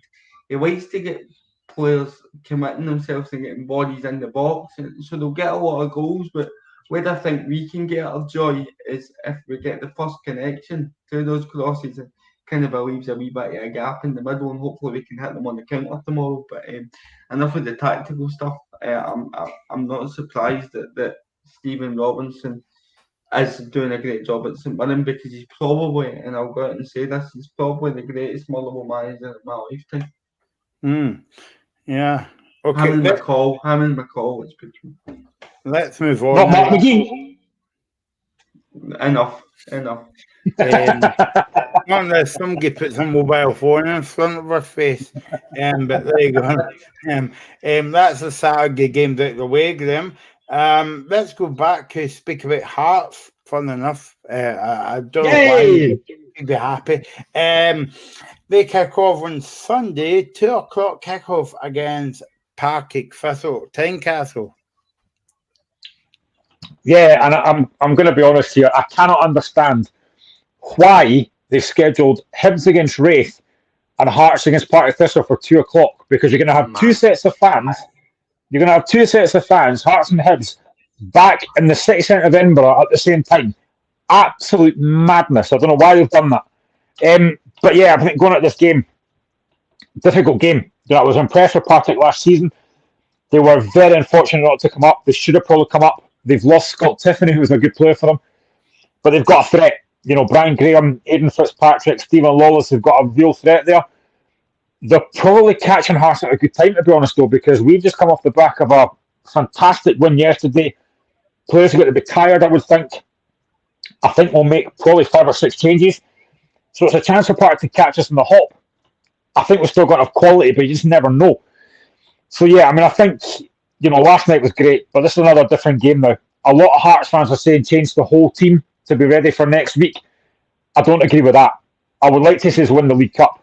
Listen, I know that people are prioritising the game next week, which is fine, but you can only win what's put in front of you. We have to take care of Partick Thistle first and then take care of next week. But I'm really happy with the squad that Hearts have got. It's a really, really good squad. We had 11 players on the bench last night, which is the first time I think I've seen that for a long time. We could have fielded 2 different teams. And the options we've got off the bench, Barry Mackay came on, Alex Lowry never got on, George Grant never got on. We didn't even have guys like Tagawa, who wasn't. Tagawa came on. We didn't have Vargas. No Peter Haring, no Benny Beningame. We've got a cracking squad there now. Plus the boy that we signed earlier on today, Odell O'Fire from Brighton. We've got a great squad. So we've got more than enough players that can come in and make a difference on Sunday. But I can't underestimate Partick Thistle because they're a good side. And after last night, the high of last night, it's a tough game. It really is. Stephen, obviously we've spoken about this numerous times in the show, but when a Scottish team gets a good performance against a good team, Rosenborg, even though that you think they're mediocre or whatever, but it's just a name that they can beat. Do you think Partick Thistle will have a bit of confidence going into the game in terms of Hearts put a lot into the 90 minutes of the game last night and they might be tired? But in saying that, it might backfire on them after 15 minutes of the game. But do you feel as though Partick Thistle's going to take a bit of encouragement after watching that game last night? The first 20 minutes of the game will be really important for me to see how Hearts start, and it'll be interesting if that game kind of feeds into the theory of it being difficult for Scottish teams to follow up a good performance in Europe on the Thursday with another one on the Sunday. Listen, I think that Hearts will still be on a high from the game last night. But as I say, the first half an hour, they need to get the first goal because it's pretty similar to the Rangers v Morton situation. The longer it stays 0-0, the more it will kind of allow Partick Thistle to grow in confidence and kind of come into the game. And can I just echo Graham's sentiment about having the 2 games kicking off at 2:00, by the way, on a Sunday? Absolute madness having 2 games on in Edinburgh. Edinburgh's hard to get around enough at times if having 2 football games on at the same time. That's crazy. Yeah, I mean, who makes it Edinburgh Fesco when you've got Hearts and Hibs playing at home? But also, Stephen, you wouldn't be surprised because it's Scottish football. Anything could happen. They can just make it up as they go along. But yeah, that's. I mean, they could get easily play a game at 12 o'clock and another game at 5 or whatever. Because I mean, it's not in Terry, so you could kick off at any time. So yeah. But I won't say let that be a lesson to Neil because it doesn't listen to me. In fact, it doesn't listen to anyone. Anyway, so yeah, difficult game, but I think you'll be confident, Graham, going into the next round of the cup. Yeah, I would like to think so. I mean, we've got a more than good enough squad, and as I say, we can afford to make 5 or 6 changes and still have a good enough side on that park. And I think after the highs of last night, you are hoping that that'll carry on Sunday. But I do think there'll be a lot of tired legs there that Partick Thistle could take advantage of for the players that they've got. They've had a long rest, but I would still expect Hearts to be good enough to go through. But it might be another game like last week against Partick Thistle. It might be kind of against Kilmarnock. It might be frustrating. If Partick keep it tight for the first 10, 15 minutes, you could have a chance. I think it's important that Hearts get an early goal. I think an early goal settles the whole stadium again. I don't think the atmosphere is going to be anything like it was yesterday. It'll be completely different, like I said. But I would expect, and I would certainly have my fingers crossed, that by the end of that game, when the draw's made, that we'll be in it, because the draw gets made on Sunday after the Kilmarnock Celtic game, I think. So I would expect to be in the draw. And then it's potluck who you get. If you get Celtic or Rangers, it's going to be difficult, but I'd expect to be in the draw. Yeah, no, exactly. I'm interested to find out if anybody's watching this, has Celtic, Rangers, or Hearts or Hibs been drawn at home together against two separate teams in the cup competition? That would be interesting to find out. So if you know the answer, you can always pop a message in the chat if you're watching on Facebook, Twitter, or twits, as they say. I don't know if you've got a comment button on that. I'm sure you have. I'm getting old now. Anyway, so yeah, so that's the Hearts chat out the way for this weekend with Graham. We'll be back next week, sponsored by Hearts. Let's move on to the other side of Edinburgh now. Hibs against Raith Rovers, and this could be another banana skin. I think I'm saying that about all the games this weekend, but just because Hibs' form is not that good in domestic football at the moment, Graham. This. Yeah, it's strange how things have happened. Your form is really weird. Hibs in Europe look a different animal to they are domestically. This is a game that Raith Rovers can go into as well, a bit like Partick. Hibs are coming off the back of a decent result last night. They've had a lot of travel as well. They might be tired. I'd expect Hibs to make changes as well. It's a game that Raith Rovers are going to and think we can maybe win this game. I would expect Hibs to have more than enough quality to get through, but again, you just never know. I think the whole travelling thing does make a massive difference. They're not putting a lot of time to prepare for the game, so it's going to be difficult. But I would expect his quality to shine through. I think they'll make maybe make 4 or 5 changes, but I was still expecting them to go through. But Raith will make it difficult. Raith they were okay against Morton last week. They won the game 3-2. Again, they've got a lot of decent players in that team. They did well in the Championship last season. So it'll be a difficult game, but I think Hibs should have enough to go through. And as for Raith Rovers, Stephen, they're quite a good top cup team. Ian Murray has got them playing well.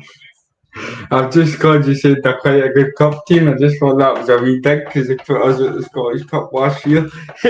But no, listen, I think the pressure's really on Hibs. I know Wee Johnson and Hibs have done great in Europe, but he had issues with the Hibs fans last season, and he's not started this season in the greatest of form. And as much as it's good to do well in Europe, the league and the cup are your bread and butter. I really think that Raith can go to Easter Road. I mentioned that there was 2 games that I could feel a shock. One was the Airdrie game, another one is this one because I swear all the pressure's on Hibs. If they've come out and they start quick, they've already got 4 points in the week. They had a great performance against Morton at the weekend there. They'll be fancying their chances against a Hibs side that is really under pressure. Yeah, I think as well. If you look at some of the comments that Lee Johnson made recently, like the whole thing about, he asked Will Fish if you were getting chased by a lion, how fast could you run? I mean, stuff like that. I mean, seriously, what are you coming out with that kind of stuff for? And then he talks about being hungry and stuff. It's just some of the stuff he comes out with. He doesn't do himself any favours with that. I think he should be in the regular festival instead of managing Hibs at the moment, Graham. Oh, he's a great comedian. But honestly, some of the stuff he comes out with, I'm just thinking, talking about? You're just talking nonsense. Where that worry for Hibs, sorry to come in there, Michael, is I look at the balance in their midfield. I mean, they've got Jake Doyle-Hayes, Josh Campbell, but Dylan Levitt picked up an injury last night against Luzerne, and he's somebody that was a real big signing for them. I mean, there's reports that he might have broken his ankle. So I look at the balance in midfield now, and then I look at the fact that they've still got two old guys at the back in Stevenson and Hamlin. I just think that everybody talks about the big five in the league, right? You've obviously got Celtic, Rangers, Aberdeen, Hearts, Hibs. There's always one that kind of breaks that pack every year. It's very rare that that's the five in order. I just, unless Hibs get some signings in, I really fear for their chances of even making the top six this season. Could that top five be broken by Motherwell this season, Stephen? I'm not going to say that after 2 games, but what I will say is if we continue the way that we go, or that we're going, absolutely. I mean, we're not going to concede a lot of goals this season, and if the boy for Arsenal keeps doing what he did last weekend, we could easily be pushing for those European places. Easily. Let's speak about the last game of the weekend game, or the Viaplay Cup anyway, because there's one game on in the championship that we're going to speak about in a minute. I can't believe just one game on this weekend in the championship. It's Kilmarnock against Celtic in the Viaplay Cup, kickoff at 3:00. Graham, I mean, it's going to be a very difficult game anyway, isn't it, for Celtic, but taking into consideration that Celtic look very vulnerable at the back at the moment. I don't know if vulnerable is the right word to use. Without Scarfell and Katowice, they're going to be out on Sunday. But also, Kilmarnock has picked up 4 decent points last week against Hearts at Tynecastle in the first game of the season against Rangers. So they're going into this game with a bit of buoyant after the few decent results. Yeah, I'm kind of glad Laurie's not on this because last season I was very critical of Kilmarnock. I didn't think they were a great side. I thought they were very poor at times. But this season, I've tipped them in one of my predictions to be the kind of unexpected team to do well this season. They look very good. I think they've signed very well. Robbie Dees, Stuart Finlay, they've signed really well. Marley Watkins, Matty Kennedy, the fact they've still got Daniel Armstrong. They've been excellent so far. I thought they were very good against Hearts last week. They probably should have won the game, to be honest, with the couple of chances they had. Stuart Finlay with a chance I think it was in the second half, a really good effort. And they look a lot better defensively now. And against Rangers, again, they were outstanding against Rangers. I think I said this last week, that when you beat one of the Old Firm, sometimes it's called lucky. That wasn't lucky. They were outstanding last week. This is a difficult game for Celtic. You would expect Celtic to win this game with the quality they've got. But the way that Kilmarnock can play just now and how defensively sound they are, this is a tough game. And the one thing I will say as well, and it's a bugbear I've got, and I know it's about money, right? But I am really, really frustrated about the fact that there's only 2 games this weekend that I've got VAR, and this is one of them. You either have it for all of them or none of them. It's not fair that there's only 2 games that I've got VAR. I think that's wrong. Do you know why? It's because it's at the discretion of the home team whether they want to use it or not, which I don't think is right at all. I mean, if it's brought in to be there to be used, as Graham says, You're either using it or you aren't. You can't then give teams the choice. They don't get the choice in the week. So why then, when the cup comes along, have Premiership clubs that have the infrastructure to use VAR all of a sudden get the choice whether they want to use it or not? Yeah, because am I right in saying, Stephen, when I'm sure it was when Livingston played against Inverness last season in the cup, Livingston refused to use VR, and that was in the Scottish Cup. Yep. I mean, the club, as I said, the club shouldn't get a choice.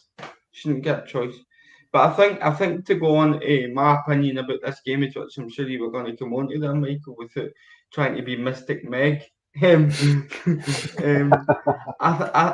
think if you were to tell, how do you know that's my name? I don't know. I think if you were to ask City Kilmarnock fans that you would start the season against Rangers at home and Hearts away and come away from the 2 games with 4 points out of 6, they'd a bit your hand off. I mean, the away record last season, I think they only won 1 away game, and it was towards the end of the season against Dundee United. So they've already went and got a point in Tynecastle. They'll be getting into that game against Celtic, who, by the way, have conceded chances over the 2 games that they've played to the opposition and have injuries at centre half. Really fancying their chances, as Graham says, and again, that'll be a really interesting game. I think that one's definitely one that you can mark down for both teams to score. Yeah, let's hear from Brendan Rodgers ahead of this game. He was speaking to the media today. Teams are always very well organised, some of the most competitive in the country, and and he's a very experienced and excellent manager. So I expect and anticipate a tough game for sure, and that's what we'll be preparing for. Yeah, I enjoyed that side of it when I was here last time. You got something to play for early on, which is great. So having that opportunity to get to a final early on in the season is very, very good. So for us, it's we have to work hard to get there. I think you have to earn the right, and that's something that we'll look to do at the weekend. There we go. That was Brendan Rodgers, and I think looking at Celtic performances so far, and Stephen's fair point by Stephen there. They've got the job done, but they don't look very convincing at the back, Graham. No, they don't, and I think the fact that Carter Vickers is out is a massive blow. We know that the boy in the Rocky will probably start tomorrow, but they don't look overly convincing last week. I mean, last week, probably one of the poorest games I've seen Carter Vickers play. I thought Majowski and Duke ran him ragged last week until they got taken off. So yeah, they don't look as good defensively, and I'm sure, listen, in time that'll come. But Celtic have still got so much quality going forward. That's the thing. When you've got a guy like Kyogo, it doesn't matter if you can see goals because he'll score plenty. But in bigger games, it's going to be an issue in the Champions League. You can't afford to have those many chances going against you because a better team will punish you. And I think last week, Aberdeen played really well for Spurs last week, and they just didn't take the chances. If they had someone like Kyogo, they might have won that game. So yeah, Celtic don't look great defensively, but do you know what? Like Rangers are getting the job done. They're winning games, and I think tomorrow will be another game where it'll be difficult. Kilmarnock so far look very solid defensively. 2 clean sheets in a row in the league. They look very good defensively. I think last season Celtic went to Kilmarnock and put 4 goals past them in the first half, and you're thinking this could have been 8 or 9. I don't think that'll happen again this time. Kilmarnock look a lot better defensively, so it'll be a tough game. And if Kilmarnock get a chance from a set piece, that might be the best option. I just think that Celtic defence looks very easy to get at right now. I think Stephen, we done a show after that game, and to be honest, the Celtic game, they could go on about 8 or 9 now at the end up, but they still won convincingly. But do you think that'll be on the back of the Kilmarnock players' mind going into Sunday's game? I think the Kilmarnock players, it's almost like a different back line. You've got Finlay and Dees now, so I think that and they've been really solid defensively. So I don't think the fact that Celtic went in and won convincingly will be on their mind. I think they'll see this as almost a chance. They're confident to go out and prove a point and to really start the game fast against Celtic, and that's what I expect them to do. It'll be interesting to see how the centre-back partnership, which I'm assuming it's going to be of Navrocki and Lagerbielke, who will make his debut at Rugby Park on Sunday, how that works. I would be, if I was Derek McInnes, I'd be saying, get it on them early, put balls into the box, and let's see if we can get an early goal. Yeah, it's going to be quite interesting, Graham, how Celtic's going to line up as well. And because they don't really like playing on that park. No, I mean, a lot of teams don't like playing on that park. I'm not going to lie. That's why I talked about plastic pitches before. But if it benefits Kilmarnock, then fair enough. You know, you do anything you can to get an advantage, and they've got that. But yeah, I think the way that Celtic line up will be interesting. You know, whether the new guy starts, makes his debut at Kilmarnock, he might do. You might have to because they don't have a lot of options there. But I just think going forward, Celtic have got that many options. And for me, and I was on another podcast a couple of days ago, and I was asked, actually, so it was a WhatsApp chat I was on, and I was asked about who I thought was the best player out with my own club. And I actually said a Celtic player, but I didn't go for the obvious one, Kyogo. Can I guess it? On you go. Callum McGregor. Yep. 100%. I just think 100%. I just think he makes that Celtic team tick. He's such a brilliant footballer. He's so intelligent. He drops deep, collects the ball, makes brilliant passes, makes good runs forward. Callum McGregor's the mainstay in that Celtic team. I think he is, for me, as I say, Kyogo's the easy option because he scores the goals. But for me, what Callum McGregor brings to that Celtic team is something you can't buy. He's been outstanding for Celtic. And he's, for me, the player that makes Celtic tick. And again, I think for me as well, something that's impressed me so far this season already is Matt O'Reilly. He looks like he's got a new lease of life as well. He's scoring goals, getting forward. You've got David Turnbull now back in the team scoring goals. He's replaced Rio Hatate, who I know's out tomorrow, or Sunday, sorry. They've got that many options, but for me, I just think Celtic, Callum McGregor's the heartbeat of that Celtic team. He's a brilliant footballer. Can I go one further? Callum McGregor's a better football player than Declan Rice. There you go. I wouldn't disagree with that, to be honest.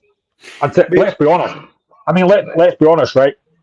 I know that McGregor's getting older now, but if Declan Rice is worth £100 million, how much is Callum McGregor worth? The way I see it is Callum McGregor could have walked into that Liverpool midfield last season. Liverpool were crying out for a player like Callum McGregor in the middle of the park. Before we move on, guys, to speak about the one game remaining to talk about, what do you think of this carry on about the ticket allocation between both clubs? Celtic refused tickets to go to Ibrox, and I take it it'll be the same at the New Year game as well. But so, as a kind of non-Old Firm fan or non-Glasgow derby teams, what do you think about that, Stephen? I think when you listen to Old Firm fans arguing on social media about ticket allocations and this, that, and the next thing, it's almost like but you said that, no, but he said this, and they're both kind of pointing the finger at each other. What I think from a neutral point of view, and I'm sure the majority of Rangers and Celtic fans would agree with us, get it back to 10,000 each. Get it back to the way it was. I mean, I'm a neutral, but I can honestly sit here and say that I've been to Old Firm games, and the atmosphere is electric. It is. And that's what made it one of the best derbies in the world, is the fact that you've got that big away support. The minute you take that away, I don't know what you think, Graham, but for me it just becomes diluted. Could you imagine there wasn't, Hibs didn't have that big, is it the Roseburn stand behind the goal? Is that right stand? Yeah. Behind the goal at Tynecastle. Can you imagine that was taken away and it was full of, a derby day wouldn't be the same, surely. It's like when my wife says I've not hung the washing out right. It's petty. It's just absolute pettiness. I've said this before, when it's a derby game, Celtic, Rangers, Hearts, Dundee United, whoever it is, you need away fans. It's ridiculous not having away fans at a derby game. They're massive, massive games. Celtic Rangers games, we know, is such a huge rivalry. It's been going on for a long, long time. You need that rivalry. You need that banter between the fans. I don't agree with the whole other stuff that goes on about it, but you need the fans there for these games. I just think it's petty. They need to sort this out so that away fans can go to the games because you need that. I'd be honestly, if Hibs did that to us, I'd be raging. So it's no different for me. Okay, let's move on to. I think we'll come back to this in 2 weeks' time, actually, when we're talking about the first Glasgow derby of the season across the Ibrox. By the way, it's very early on in the season, September. But anyway, that's my wee rant over for tonight. Championship game, Stephen, we've spent the best part of the majority of the show actually talking about the games in the cup tomorrow, and believe it or not, there's only one game in the championship tomorrow. They could easily put this game on tonight. I don't know why. Arbroath against Queen's Park. Yeah, Queen's Park have had a really good start to the season. 1-2, but I really worry for Arbroath. I mean, I watched a performance against Dundee United, and Dundee United, by the way, this is a Dundee United side who weren't pulling up any trees in the League Cup and didn't last week either at home to Dunfermline. Dundee United blew Arbroath away in the first day of the season, and then I'm pretty sure they get beat last weekend as well. So getting into that game, I mean, Queen's Park, they've got a good team. They've got the guy painting up front, Dom Thomas on the wing. I fancy Queen's Park to go and get the 3 points there tomorrow. Yeah, I know exactly. I still think that Dick Campbell is a guy you would like to meet down the pub, Graham. But in saying that, you wouldn't want to be in the wrong side of him, would you, when you get beat? I genuinely think if Dick Campbell wasn't a football manager, he would be in the extras of Still Game. He just has that kind of character about him to be in the pub, talking to Tam and Winston and stuff. I love him. So would the assistant manager would be, because I always think he looks like Winston. Oh, I mean, they're just brilliant, the both of them, and I don't think I've ever agreed with a Motherwell fan before, mainly because I don't know many of them. But I do agree with Stephen. I genuinely think Arbroath are under massive pressure. I hope they don't go down. But what I've seen so far, and it is very early, they just don't look like they've got enough up front. They look really poor. That United game was awful, let's be honest. But I said last season as well, and I think most people, although I've seen some people say they didn't want this to happen, I really hope Queen's Park to come up last season. I really did. It was going to be a great story, but they couldn't quite do it. I'd love to see them do it this season, but I think it might be a little bit against them this season because there's a lot of teams in that league. This is why I keep saying on this show every time I come on here, the Championship for me is one of the best leagues in Scotland. It's so competitive. You've got so many teams that could potentially come up. I'd love to see them come up again, but I think like Arbroath, when they were so close to coming up and then ended up kind of nearly getting relegated, it might be the same Queen's Park. I hope it's not, but it might be the same scenario. Yeah, no, exactly. I mean, it's amazing to think that 2 seasons ago, Stephen, everybody was buying Arbroath to come up to the Premiership, but they just fell short. No, they did. And I almost think that, obviously it was 2 seasons ago, I almost think that can kind of have a knock-on effect when you're that close to getting up. I mean, they had Joe Newbley the first half of that season and then replaced him with Jack Hamilton, who they got on loan for Livy, I'm pretty sure that was. And they were so close to coming up. Man, it's very difficult for clubs like Arbroath with their budget to then be able to maintain that and keep replacing these players up front. I think that they could be favourites for the drop. Definitely this season, and it's sad because I think that Dick Campbell, when you look at him, he's one of the managers that you almost can't believe he's never really managed in the top flight because he's an absolute stalwart of the Scottish game. How often have we said that? How often have we said that, Michael, that you'd expect Dick Campbell to be like managing a Livingston or something like that, or a St Johnstone, but he never seems to want to leave the part-time thing. which is fine. I understand that, but I think him in the Premier League would be fantastic. I think he's the longest serving manager in Scottish football at the moment. Okay, so that's a preview of the weekend then, the League Cup and the Championship. Got to say thanks to Stephen for coming on, making his debut. Fine performance you had tonight, son. And Well we'll done, get you Stephen. back. Cheers, see you later, guys. I look forward to coming on again. Yeah. See you Yeah, there, mate. Stephen. Bye-bye. And so there we go. That was a Murrow fan, Stephen Reburn. And check him out on YouTube. Does a fine job on YouTube. Have you saw any of his videos, Graham? Yeah. I have actually. He gives a lot of really good talking. He's a really good guy. Been on a couple of podcasts with him before. He's a really good guy. So I check it out if you can. That's good. Scotland is in a World Cup. No, I'm not talking about football. I'm talking about rugby. Oh, boo.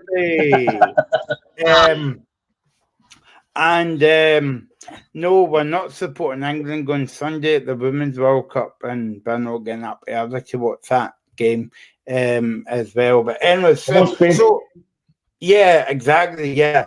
But rugby, the World Cup, it's coming up. I was just looking, Glenn, it's going to be a busy few year and a bit for Paris, because they've got, not only that, they've got the World Cup, the Rugby World Cup, they've got the Olympics next year as well, and the Paralympics as well. So a good few events coming up. It's all France is a happening place just now, isn't it? It's going to be fantastic. And I think, looking, the World Cup starts on the 8th of September, and I think it's going to be a great tournament. I think it's going to be a great tournament, honestly. Scotland were very unfortunate to lose to France last week, 30-27. They were very, very unfortunate. They've got a hard group, though. They've got the world number one, Ireland. They've got South Africa, who are number 4, Tonga, who are 15th, Romania, who are 19th. It's a difficult group, but I think they've got to go into with confidence. I think Finn Russell, for me, could be one of the standouts in this tournament. He's such a quality player as well, and I think it could be a great chance. But it's going to be tough. But there's no reason that Scotland can't go there with confidence. They start against South Africa on the 10th of September. Then they play Tonga on the 24th of September, Romania on the 30th of September, and the last game is the Irish on the 7th of October. I'd hope by that point we might have a chance of qualifying. It's going to be difficult, but there's no reason they couldn't do it. Well, I mean, I was just looking this afternoon, Graham. I don't know if you remember this, but Scotland getting the semi-final. That doesn't seem kind of right. But they were in the semi-final back in 1991. It's a long time ago. Well, but I mean, listen. At least they got well, exactly. But there's no reason they couldn't do it again. It's a difficult group, but maybe it's not a bad thing that they're starting with South Africa first, get them out of the way. Ireland's going to be a tough game, the last game, but I don't see any reason why they couldn't beat Romania and Tonga. They're two games that I would think that Scotland will mark down as thinking we could win these two games. As I say, it will be tough, but it's a chance. It's a really good chance for Scotland to get through this group. Well, I think as well that did we not come up against Ireland in the Six Nations, and we had to beat them on our way to the Six Nations, because before we played Ireland, we had an outside chance of winning it, Graham, the whole tournament. Yeah, and again, it's one of these things with Scottish, isn't it? Glorious failure. But Scotland have got a really good side there. I think they've got about 10 players making a World Cup debuts, which is a lot. They've got a 33-man squad. But there's no reason that Scotland can't go with the confidence. Obviously, I'm not going to be favourites to win this whole thing, but if Scotland can get up to a decent start, that game against South Africa, got up to a decent start, you just never know. Yeah, no, I never know. And so it all kicks off, as you say, Graham, the 8th of September to the 28th of October. And I was just thinking, very quickly, busy end of the year, because you've got the US Open and also you've got the Ryder Cup coming up as well. So go Britain and Scotland and whatever. Okay, busy show as always. Thanks to Graham. Thanks to Stephen. Thanks to the wonderful producer Nigel for doing all the techie stuff tonight. And we'll be back very soon here on Indie Live Radio and Independence Live.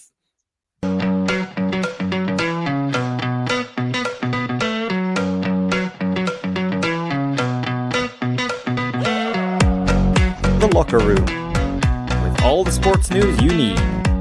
Live